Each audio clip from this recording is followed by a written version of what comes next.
guys, ngayong udto guys. For today's videos guys, naluto na yung ating ah ito is tortang puso ng saging, tapos pritong tilapia. So ayun guys, yung ating nilulutong bagong nilulutong. Mamaya iinitin na lang natin yung pork stick.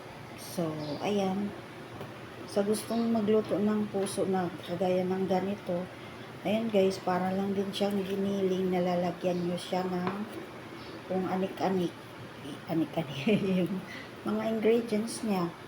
Like itlog, cornstarch, paminta, and sibuyas, bawang. Yan ang ilagay mo dito guys kapag magluto ka ng puso. Tapos lagi, syempre asin. At yung pinaka-the best mong i-ano guys, kasi natikman ko ngayon, yung ginisa na grain na may nakalagay na itlog.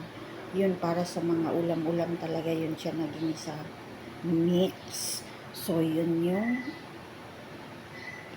yung i-ano nyo guys, itimpla dito.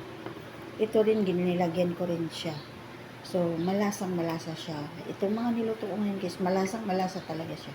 So thank you for watching guys. See you sa the next video.